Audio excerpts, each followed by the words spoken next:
Ya Allah, ya Tuhan kami, hanya padamu sahaja kami panjatkan kesyukuran atas segala nikmat dan nikmat. Bersempena dengan majlis pada hari ini, kami memohon hidayah dan taufik untuk menyatakan kesejahteraan dan kebahagiaan kepada kami. Bukakanlah hati-hati kami, tampakkanlah dada kami, supaya kami dapat mengisi ilmu dan pengetahuan yang berguna untuk agama bangsa dan negara.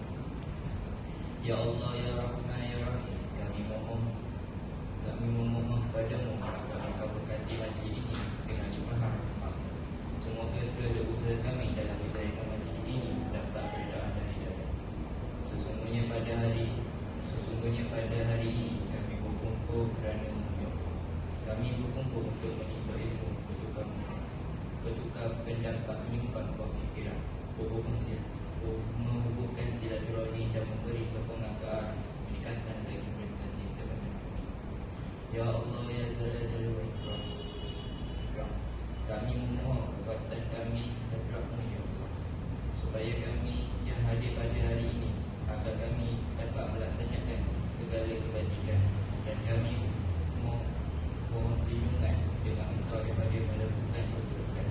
Ya Allah, kurniakanlah kepada kami kekayaan ilmu, pengetahuan dan hasilkan diri kami dengan sifat lembut, serta muliakanlah kami dengan ketakwaan, dan indahkanlah diri kami dengan kesehatan. Rabbana atina fid dunya